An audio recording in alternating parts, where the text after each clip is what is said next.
سر الفاتحة.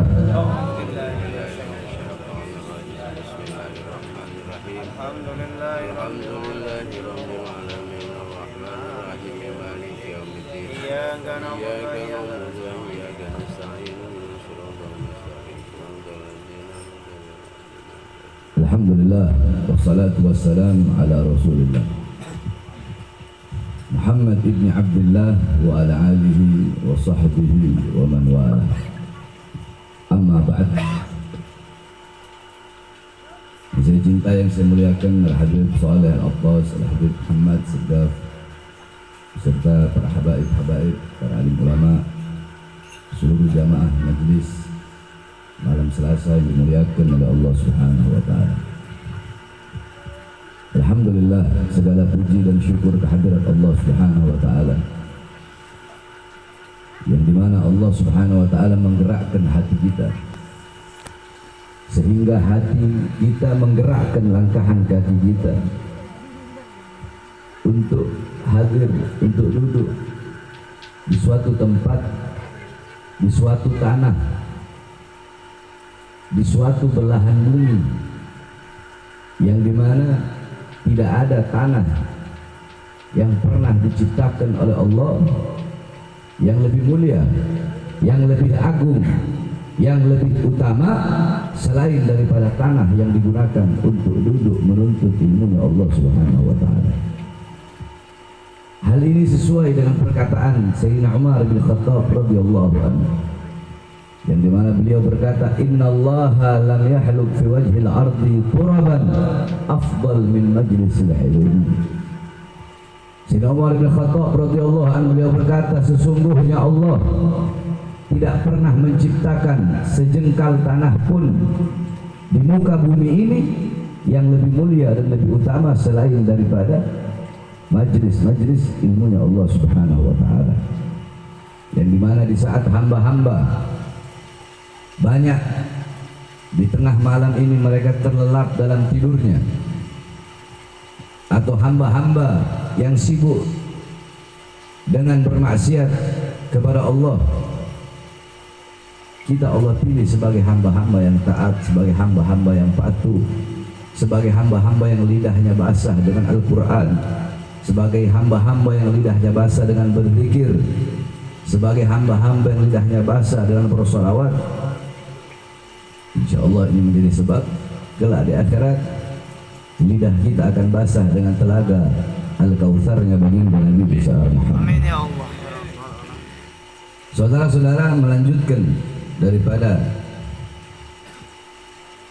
pembukaan kitab Ihya Ulumuddin, kemarin telah saya jelaskan hadis yang dimana Rasulullah SAW bersabda, sesungguhnya innallaha subhanahu wa ta'ala wa malaikatahu wa ahla samawati wa ardih hatta namlata fi juhriya wa hatta al-huta fil bahr la yusalluna ala muallimin nasi al-khair. Sesungguhnya Allah Subhanahu wa ta'ala beserta para malaikatnya, beserta segenap penduduk langit dan buminya, sehingga semut yang berada dalam lubangnya, ikan paus yang berada dalam lautan, sesungguhnya mereka semua sungguh mendoakan kepada orang yang mengajarkan kebaikan. Nah, selanjutnya qala Rasul sallallahu alaihi wasallam, ma'afadal muslim akhahu fa'idatan afdal min hadithin hasanin balaghahu faballaghahu. Rasulullah SAW beliau bersabda, tidak ada perkara yang lebih utama, tidak ada perkara yang lebih utama, tidak ada perkara yang lebih baik bagi seorang muslim atas saudaranya sesama muslim. Tidak ada yang lebih utama, tidak ada yang lebih baik, tidak ada yang lebih bagus selain daripada perkataan yang baik yang sampai kepada muslim tersebut, balaghahu faballaghahu, perkataan baik, nasihat baik, nasihat yang bagus, kata-kata bijak, nasihat yang bijak yang sampai kepada muslim tersebut, kemudian dia menyampaikan lagi nasihat tersebut. yakni tidak ada sesuatu hal yang lebih bermanfaat bagi seorang muslim untuk muslim yang lain selain daripada nasihat baik, nasihat yang bagus, kata-kata bijaksana yang sampai kepada dia, kemudian dia menyampaikan lagi kepada sesama muslim yang lain. Kemudian dalam hadis yang lain Rasulullah SAW bersabda, kalimatun minal khairi yasma'uhal mu'min fayu'allimuha wa ya'mal bihi khairun lahu min ibadati sana. Satu kalimat yang baik, satu kalimat yang bagus, yasma'uhal mu'min, yang dimana kalimat tersebut didengar oleh seorang mukmin. Kemudian ketika mukmin tersebut mendengar kalimat yang bagus itu, nasihat yang bagus itu, kata-kata yang bijak itu, fayu'allimuha, kemudian dia mengajarkan kembali apa yang ia dengar daripada kalimat yang baik itu, wa ya'mal biha, kemudian dia mengamalkan daripada apa yang ia dengar itu kalimat yang baik itu, maka itu khairun lahu, lebih baik baginya, lebih bagus baginya, min ibadah sanah, daripada ibadah sunnah selama 1 tahun. Yakni ini mengajarkan bahwasanya Rasulullah SAW beliau lebih mencintai, yakni beliau sangat cinta, beliau sangat suka, beliau sangat sayang kepada orang-orang yang mengajarkan kebaikan, kepada orang-orang yang menunjukkan orang lain kepada kebaikan, orang-orang yang memerintahkan orang lain untuk berbuat baik, orang-orang yang ketika mendengar nasihat dari para ulama, mendengar nasihat dari para ustadz, dari para kiai, dari para habaib, dari para pengkhutbah, ketika dia mendengar nasihat tersebut, balaghahu, dia menyampaikan lagi apa-apa yang ia dengar tersebut. Yani ketika orang mendapatkan ilmu, orang mendapatkan nasihat yang baik, nasihat itu bukan hanya untuk dirinya sendiri, tetapi dia sampaikan lagi apa yang ia dengar tersebut. Ia amalkan untuk dirinya bermanfaat, tetapi bermanfaat, lebih bermanfaat lagi bagi orang-orang yang lain. Nah, ini perkara yang dicintai oleh Rasulullah SAW. Baik bitatbik berupa praktek, yakni bitatbik praktek. Contoh, yang mendengar nasihat dari ulama, yang mendengar nasihat dari para ustadz, dari para kiai, dari para habaib, ia menjalankan nasihat tersebut, ia menjalankan apa yang ia dengar tersebut, yakni ia amalkan.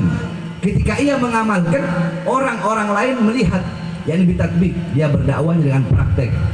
Ya, ada dua, ada bitatbik dengan praktek, ada bilqaul dengan perkataan, dengan ucapan, ada dengan perbuatan, bilhal, bil ahwal. Jadi ketika dia mendengar nasihat, engkau harus berbakti kepada kedua orang tua, dia berbakti kepada kedua orang tua dengan praktek, sehingga orang lain melihat, oh ini anak berbakti kepada kedua orang tua.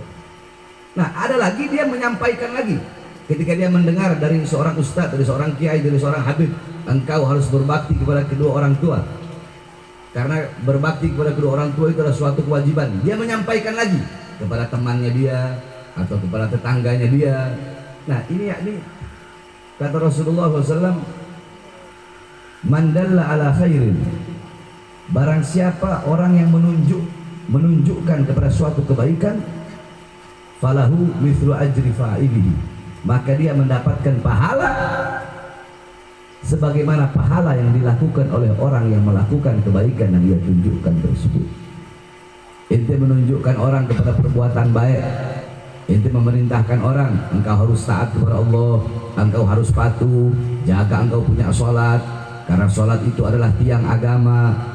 Perhatikan engkau punya puasa, karena puasa itu membuka pintu-pintu kebaikan. Sedekahkan engkau punya harta di jalan Allah, karena bersedekah bisa menghapus dosa, bagaikan bara api yang menyala kemudian disiram dengan air.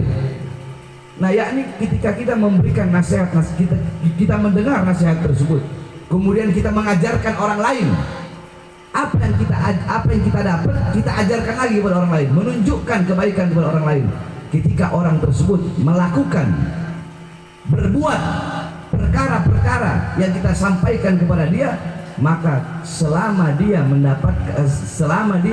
melakukan amal tersebut, maka selama itu kita mendapatkan pahala, walaupun kita tidak melakukannya, kita tidak mengamalkannya, Contoh, kita habis hadir majelis taklim, kita habis hadir majelis ilmu, kemudian kita mendengar ada seorang ulama yang menjelaskan tentang keutamaan sholat. Kemudian apa yang kita dengar di majelis tersebut kita sampaikan kepada teman-teman kita. Ketika kita menyampaikan kepada teman-teman kita, kemudian teman-teman kita melakukan apa yang kita sampaikan, walaupun kita tidak melakukannya, maka kita akan mendapatkan pahala selama dia melakukan kebaikan tersebut. Yakni berdakwah. Berdakwah nggak harus kita orang banyak ilmu kita, nyuruh orang berbuat baik. Yakni ada mungkin ketika kita ingin memerintahkan orang untuk berbuat baik, kenapa kita tidak pernah yakni sungkan menyuruh orang untuk berbuat baik, sungkan menyuruh orang untuk berbuat benar? Kebanyakan kita sungkan karena diri kita belum baik. Kebanyakan kita sungkan menyuruh orang untuk berbuat benar karena diri kita belum benar. Kalau nunggu seperti ini nggak ada habisnya. Yakni kadang ada kaedah yang bertentangan, tetapi dua-duanya itu maksudnya baik, sama seperti kaedahnya Abdullah bin Mas'ud dan kaedahnya Sayyidina Abu Bakar As-Siddiq. Contoh, Sayyidina Abu Bakar As-Siddiq mengatakan, Sayyidina Abdullah bin Mas'ud mengatakan, imtithalul amr khairu minal adab. Menjalankan perintah itu lebih bagus, itu lebih baik daripada akhlak, daripada adab. Contoh, kita punya guru suruh dalik ra'si, tolong pijit saya punya kepala.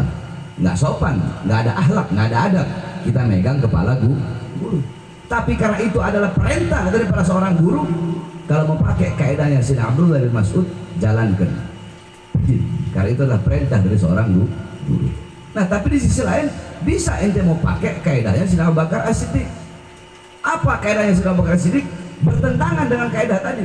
Kalau kaidah tadi menjalankan perintah lebih bagus, lebih baik, lebih utama daripada akhlak dan adab, kaidah Sayyidina Abu Bakar As-Siddiq sebaliknya, mendahulukan akhlak, mendahulukan adab, lebih utama, lebih mulia daripada menjalankan perintah.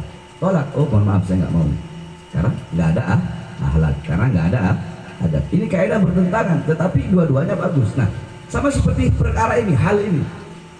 Ada kaidah, ada orang yang mengatakan benarkan dulu engkau punya diri, baru engkau benarkan orang lain. Benarkan engkau punya kelakuan, baru engkau benarkan kelakuan orang lain. Amar ma'ruf dulu kepada dirimu sendiri, suruh dirimu untuk berbuat baik, suruh dirimu untuk berbuat perkara-perkara yang ma'ruf, baru engkau suruh, baru engkau dorong orang lain untuk berbuat sesuatu yang ma'ruf. Ada benarnya. Di sisi lain, kalau anak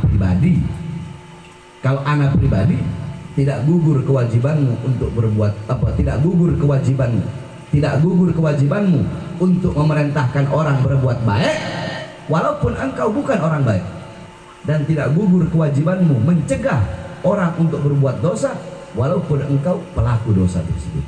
Itu kalau ente mau pakai punya anak silahkan. Kalau ente mau pakai yang tadi, yang sebelum ente nyuruh orang berbuat dosa, tapi ente sendiri berbuat dosa, ada benarnya juga itu. Ente nyuruh orang berbuat baik, tapi ente sendiri tidak berbuat kebaikan yang ente perintahkan tersebut. Kan ada seperti itu kan? Ada kan? Tapi kalau ente mau pakai punyanya anak pribadi, apa itu kaidahnya anak? Kaidahnya anak, tidak gugur engkau punya kewajiban memerintahkan orang berbuat baik, walaupun engkau bukan orang baik. Dan tidak gugur kewajibanmu mencegah orang berbuat maksiat, walaupun engkau pelaku maksiat. Contoh, ente nggak pernah sholat, tapi ente selalu bilang sama orang, ente jaga, ente punya sholat, tapi ente nggak pernah sholat. Nah, ketika orang tersebut mendengar ente bilang jaga kau punya sholat, ingat sholat itu adalah amal yang pertama kali dimintai pertanggungjawaban oleh Allah Subhanahu wa Ta'ala. Ingat, sholat, yakni meninggalkan sholat adalah dosa yang sangat besar. Takutlah kepada Allah, padahal ente nggak melakukan itu. Tapi ketika orang tersebut mendengar nasihat ente sehingga dia jaga ente punya sholat, sama dia melakukan itu, ente mendapatkan pahalanya. Siapa yang mengatakan? Rasulullah. Asbabul wurudnya apa? Hadis tadi menunjukkan orang kepada kebaikan, maka pahalanya sama seperti pahala orang yang menjalankan kebaikan tersebut. Dulu ada sahabat datang ke Rasulullah, ini asbabul wurud itu. Sahabat datang kepada Rasulullah, dia bilang, ya Rasulullah, tungganganku hancur, tungganganku telah binasa. Tungganganku maksudnya ontaku telah mati. Kemudian kata Rasulullah, aku tidak punya tunggangan. Itu jawab Rasulullah. Nah, ketika ada satu sahabat mendengar, sahabat tersebut berkata, ya Rasulullah, aku tidak punya tunggangan, akan tetapi aku memiliki kenalan, yang dimana kenalanku itu aku bisa menunjukkan orang ini kepada orang yang punya tunggangan, sehingga dia bisa naik di atas tunggangan tersebut. Nah, ketika Rasulullah mendengar sahabat berkata seperti itu, baru beliau bersabda, ad-dallu ala yakni man dalla ala khairin, man dalla ala khairin falahu mithlu ajri fa'ilihi.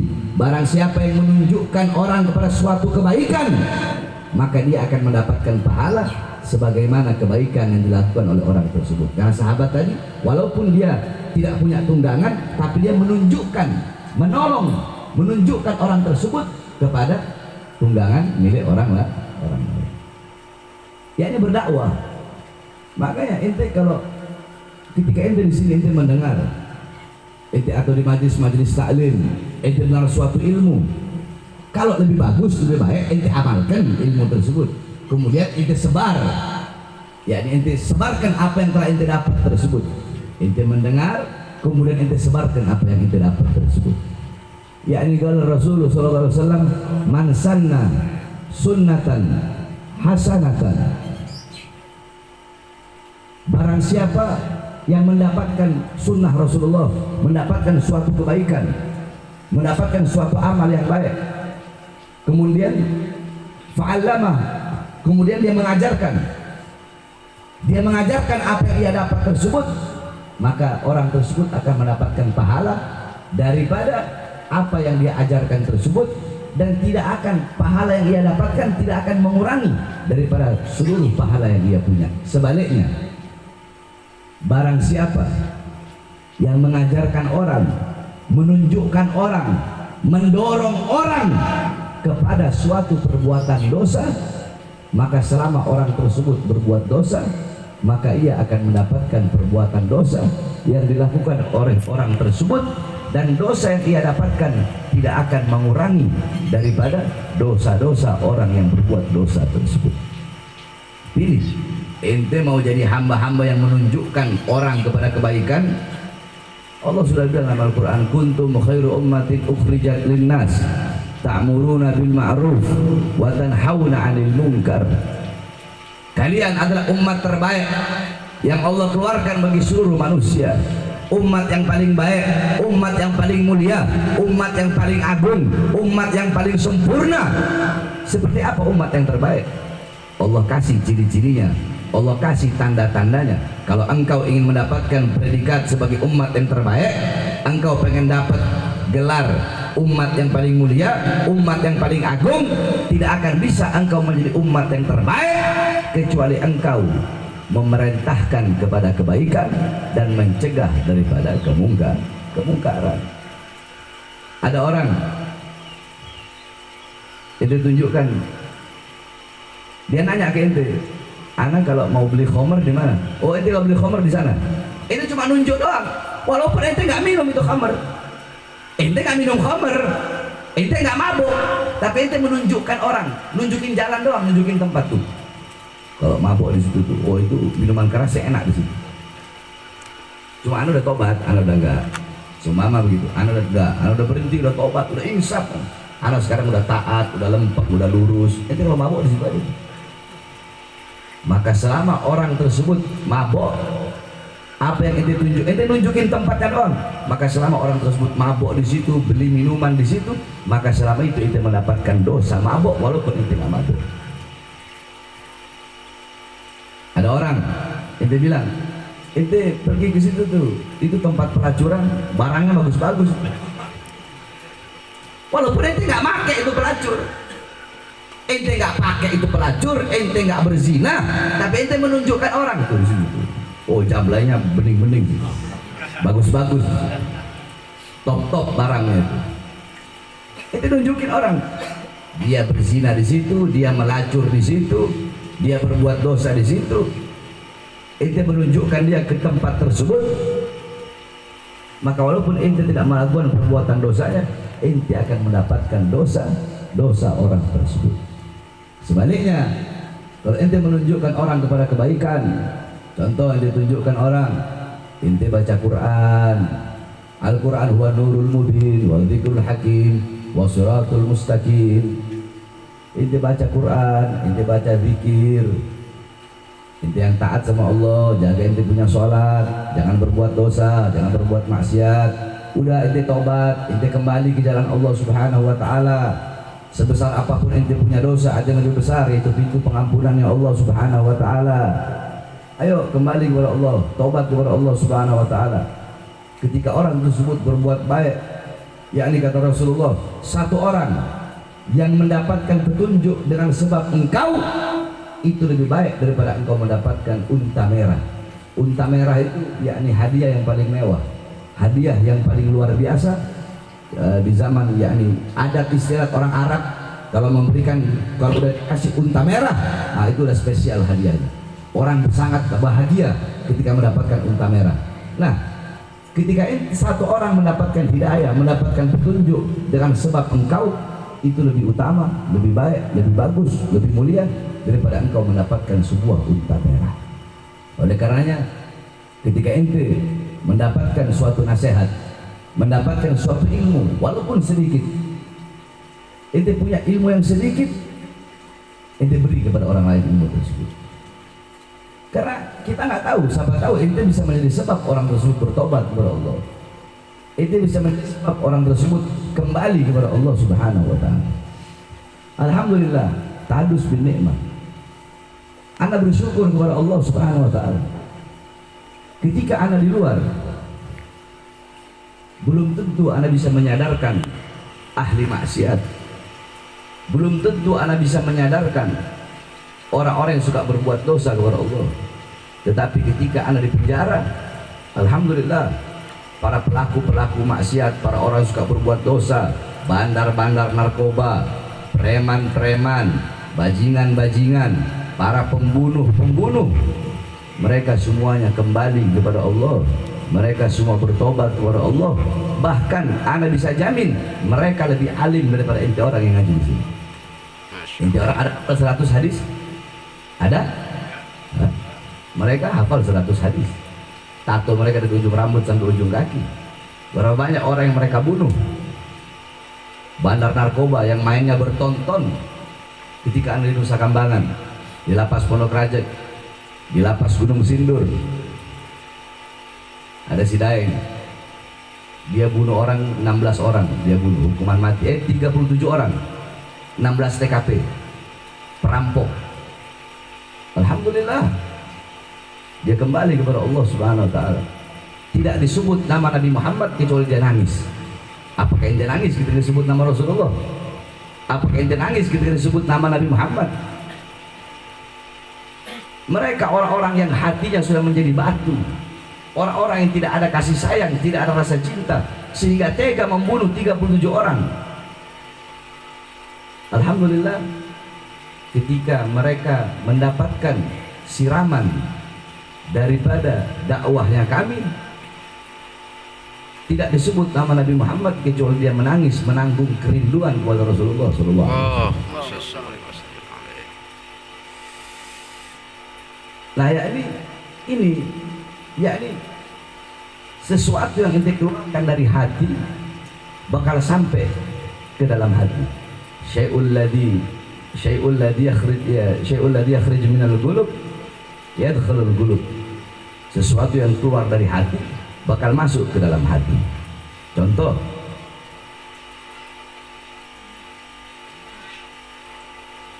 Syekh Abdul Qadir Jailani punya 2 orang anak, anak yang pertama dan anak yang kedua. Enggak, Syekh Abdul Qadir Jailani punya anak kalau nggak salah. Siapa? Syekh Abdul Jabbar kalau nggak salah. Kalau anak udah lama waktu yang dapat kisah. Suatu saat anak Syekh Abdul Qadir Jailani duduk seperti ini di majelis taklim.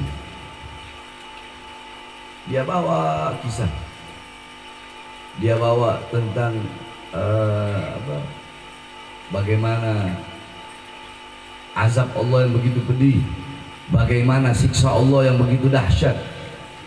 Dia ceritakan tentang azab Allah, tentang siksa Allah, bagaimana alam kubur, bagaimana hari yaumul ba'ats, hari kebangkitan, bagaimana yaumul mahsyar, di padang mahsyar.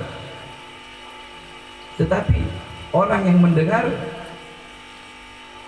biasa aja. Tiba-tiba Syekh Abdul Qadir Jalani, beliau berkata, hari ini istriku memasak ikan, kemudian ikan tersebut dimakan oleh seekor kucing. Semua yang ada di situ nangis. Anaknya bilang, abah, tadi saya menjelaskan macam-macam, beberapa jam saya menjelaskan tentang dahsyatnya azab kubur, dahsyatnya siksa Allah, azab Allah. Mereka nggak ada yang nangis. Tapi abah cuma bilang, tadi istriku goreng ikan, ikannya dimakan kucing, mereka semua nangis. Apa kata saya begitu jalan? Ketika engkau menyampaikan semua tidak dari hati, makanya tidak sampai ke dalam hati mereka. Walaupun aku berkata istriku tadi menggoreng ikan, ikannya dimakan oleh kucing, aku sampaikan dari hati, makanya masuk ke dalam hati mereka sendiri. Tapi itu nanti itu tingkat tinggi. Kalau ente penting ente sampaikan aja. Mau masuk kek, mau enggak ke hati itu orang, mau dari hati ente kek, atau mau dari mulut, atau mau ente cuma nyari ujub, nyari apa, yang penting ente lakukan tuh. Berdakwah. Ente berdakwah dengan menyampaikan, ya, dengan menyampaikan apa yang telah ente dengar, yakni alim ma 'allamta amma ma lam ta'lam la tu'allim. Ajarkan, sampaikan apa-apa yang ente tahu. Apa-apa yang tidak ente tahu, jangan ente ajarkan, jangan ente sampaikan. Berdakwah, ajari, walaupun cuma satu kata yang ente tahu, satu hadis yang ente tahu, ente ajarkan kepada orang lain. Selama itu bermanfaat bagi orang itu, selama dia melakukannya, selama itu ente akan mendapatkan pahala. Dan perkara itu sangat-sangat disukai oleh Rasulullah SAW. Ente ingin menyenangkan hati Rasulullah, lakukan hal tersebut. Ente tahu Al-Habib Ahmad bin Umar bin Smith. Habib Ahmad bin Umar bin Smith, beliau mujadidul Islam setelah Al-Imam Al-Habib Abdullah bin Ali Al-Haddad. Ketika orang-orang yang berada di Hadramut pergi ke Madinah, ziarah ke makamnya Rasulullah SAW, dari dalam suara kubur, dari dalam makamnya Rasulullah, dari dalam kuburnya Rasulullah, terdengar suara, hal minkum Ahmad bin Umar bin Smith. Apakah di antara kalian ada Ahmad bin Umar bin Smith? Semua orang itu kaget. Karena apa? Terdengar suara dari makamnya Rasulullah SAW. Yakni Rasulullah merindukan beliau. Bahkan dalam riwayat, di zaman Habib Ahmad bin Umar bin Smith, beliau adalah manusia yang paling dicintai oleh Rasulullah di zamannya. Pertanyaannya, kenapa Rasulullah menitipkan salam untuk beliau? Setiap ada orang Hadramut ziarah ke makamnya Rasulullah, selalu Rasulullah titipkan salam. Beliau menjadi manusia yang paling dicintai oleh Rasulullah di zamannya. Kenapa? Kata para ulama, karena beliau tidak lain tidak bukan, beliau menjadi orang yang paling dicintai oleh Rasulullah karena beliau terkenal dengan orang yang selalu berdakwah kapanpun dan dimanapun. Ahmad bin Umar bin Smith menjadi manusia yang paling dicintai oleh Rasulullah karena beliau sahibud dakwah. Beliau terkenal orang yang suka berdakwah di jalannya Allah Subhanahu wa ta'ala. Bahkan sampai-sampai yakni ahibbul amal ila Rasul sallallahu alaihi wasallam. Dakwah adalah suatu amal yang paling dicintai oleh baginda Nabi besar Muhammad sallallahu alaihi wasallam. Yakni mengajak orang untuk berbuat baik. memerintahkan orang untuk berbuat baik, mencegah orang untuk berbuat dosa. Itu adalah amal yang paling dicintai Rasulullah SAW. Sebenarnya ini yakni perkara yang gampang, yakni ente ajak orang untuk berbuat baik. Apalagi zaman sekarang udah enak, ente punya apa, ente punya handphone, punya WhatsApp, ente bikin grup WhatsApp, ente bagi-bagikan nasihat di situ, nasihat apa yang ente dengar, apa yang ente catat, ente bagikan di situ. Siapa tahu yakni ada hamba-hamba Allah yang ketika mendapatkan ente punya nasihat, dia bisa berubah menjadi hamba-hamba yang lebih baik, yang lebih taat dan lebih patuh kepada Allah Subhanahu wa Ta'ala. Jadi itu kata Rasulullah SAW, yakni tidak ada yang lebih bermanfaat bagi seorang muslim terhadap muslim yang lain melainkan daripada kalimat yang baik. Maksudnya nasihat yang bagus, nasihat yang baik, nasihat yang bijaksana, yang dimana dengan nasihat tersebut orang tersebut bisa mengamalkannya sehingga dia menjadi seorang muslim yang baik, seorang muslim yang taat, seorang muslim yang patuh, dan seorang muslim yang takut kepada Allah Subhanahu wa Ta'ala. Maka jangan segan-segan ketika ente mendapatkan nasihat, ente mendapatkan ilmu walaupun sedikit. Contoh, ente lihat ada orang minumnya sambil berdiri, ente bilang minum nggak boleh berdiri, sunnah minum itu duduk, kecuali ente minum air zam-zam, tiap hari minum air zam-zam, apa duduk. Kalau minum itu duduk. Itu kan nasihat yang jarang, ya. Bu ya ini hal-hal kecil. Atau ente lagi jalan sama temen ente kebelet kencing, temen ente kencingnya berdiri, ente tegur. Jadi kasih nasihat dia dengan baik. Ente kalau kencing duduk, jangan kencing berdiri. Kencing dulu udah kayak anjing ente. Benar? Kencing dulu kayak anjing. Kencing kayak binatang. Kalau kencing duduk. Nah, kalau dengan nasihat ente tersebut kencingnya dia duduk terus, maka selama dia kencing duduk menjalankan sunnah Rasulullah, selama itu dia mendapatkan pahala. Jadi jangan pernah ente meremehkan hal yang kecil seperti itu. Jangan pernah ente meremehkan. Yakni nggak harus ente itu ceramah di mana-mana, nggak harus seperti itu. Tidak harus seperti itu. Kita orang ceramah di sana kemari, pagi, siang, sore, malam, belum tentu ada orang yang menjalankan apa yang kita sampaikan. Belum tentu orang-orang itu menjalankan apa yang kita sampaikan. Tapi kalau ketika itu orang langsung praktek di tatbik, bukan hanya kayak kita orang cuma di panggung-panggung ceramah, siapa tahu dengan seperti itu satu orang saja mendapatkan hidayah karena ente, itu sudah luar biasa. Jadi terserah ente mau pakai kaidah ini boleh, atau ente mau nunggu dari ente baik, nunggu dari ente bagus dulu baru mengajarkan orang kepada kebagusan. Ente menunggu diri ente baik dulu baru ente mengajarkan orang kepada kebaikan, atau ente mau tunggu diri ente suci, nggak berbuat dosa sama sekali, baru mau orang-orang berbuat dosa, itu juga boleh, silahkan. Tapi kalau ente mau pakai anak punya kaidah, tidak gugur kewajiban ente untuk memerintahkan, menasehatkan, menyuruh orang berbuat baik walaupun ente bukan orang baik, dan tidak gugur kewajibanmu untuk mencegah orang berbuat maksiat walaupun engkau pelaku maksiat. Contoh, ente suka zina tapi ente benci kalau ada orang yang berzina, ente nasihati dia, itu lebih baik daripada orang yang tidak berbuat dosa tetapi memerintahkan orang untuk berbuat dosa. Tidak bermaksiat tapi memerintahkan orang berbuat maksiat. Ya. Ya, ini ada orang yang lebih kayak lilin, tahu lilin? Hancur tapi menerangi orang lain. Ya dia mau nggak mau dia hancur. Ya ini ketika dia melihat saya ini ahli maksiat, saya ini orang yang suka berbuat dosa. Kayak anak ngerokok. Anak ngerokok. Tapi mana pernah anak nyuruh orang untuk ngerokok? Pernah saya dengar anak nyuruh orang untuk ngerokok? Enggak. Anak tukang nikah. Nah, kalau itu paling anak suruh orang-orang buat itu. Anak suka ngerokok. Tapi nggak pernah anak nyuruh orang untuk ngerokok. Karena anak tahu rokok itu nggak bagus, rokok itu nggak baik.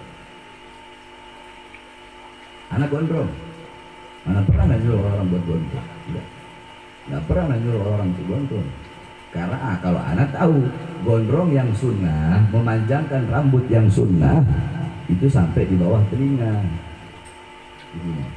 Itu sunnah. Kalau kayak anak ini bukan sunnah, udah nggak dapat pahala sunnah. Tapi masih mending lah kalau putih gitu. Terus gondrong pirang anjing bagus. Sebagus masih bagus.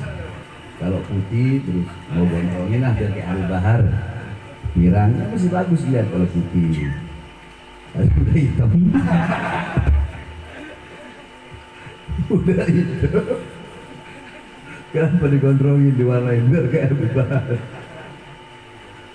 Jadi walaupun anak gondrong tapi tidak pernah memerintahkan orang untuk berbuat gondrong, karena gondrong yang sunnah memanjangkan rambut yang sunnah sampai di ujung telinga, sampai di bawah telinga. Ya, Al Habib Abdullah bin Ali Al-Haddad sahibur Ratib radhiyallahu anhu, semua sunnah Rasulullah pernah beliau lakukan. Mau sunnah yang besar, mau sunnah yang kecil, mau sunnah yang mudah, mau sunnah yang sulit, semua sunnah beliau lakukan, kecuali satu saja yang tidak beliau lakukan sampai beliau wafat. Bukan tidak sempat beliau lakukan. Apa itu? Memanjangkan rambut sampai ujung. Itu nggak sempat beliau lakukan. Selain daripada itu, semua sunnah Rasulullah beliau lakukan. Jadi itu, ya itu suruh orang untuk berbuat baik, untuk berbuat kebaikan. Ketika ente melakukan suatu perbuatan dosa, ya, ente masih ahli maksiat, jangan ente tazhir, jangan ente pertontonkan, jangan ente tampakkan ente punya perbuatan dosa. Jangan ente ceritakan ente punya perbuatan dosa. Jangan ente ceritakan, oh sama ente malam mabuk, besok ente cerita, Hana, ente cerita ke teman-teman ente, Hana semalam habis mabuk. Jangan. Bertobat kepada Allah Subhanahu Wa Taala dan jadikan diri ente sebab orang-orang yang lain, orang-orang dekat ente, jadikan diri ente sebagai sebab bagi orang-orang terdekat ente atau orang-orang yang jauh untuk menjadi orang yang bertaubat kepada Allah Subhanahu Wa Taala. Ente bertaubat kepada Allah dan jadikan diri ente sebab bagi orang untuk bertaubat kepada Allah Subhanahu Wa Taala. Ya.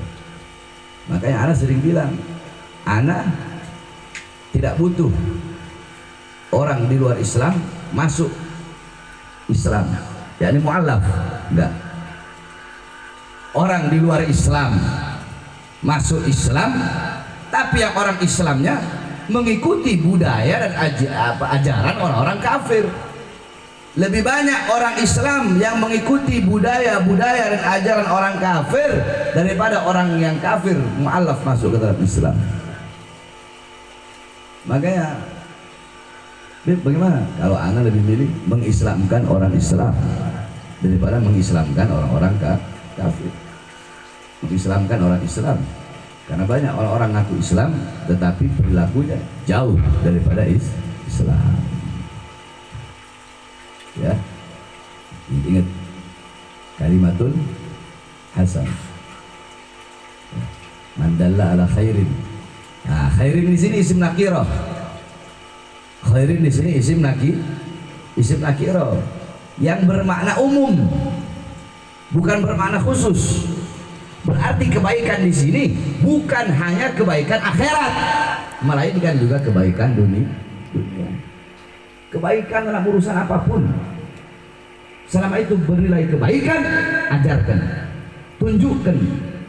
Karena Rasulullah di situ bukan mandala alal khairi, tetapi mandala ala khairin.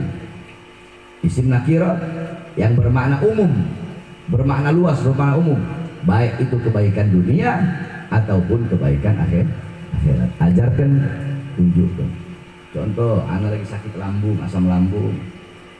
Ente pernah dulu belajar, ente pernah punya penyakit lambung, terus ente bilang, Beb, kalau kena lambung nggak boleh ngopi, nggak boleh ngerokok. Beb, kalau kena lambung harus minum kunyit, harus minum temulawak. Anak amalin apa yang ente? tunjukkan tersebut, anak sembuh, itu mendapatkan pahala.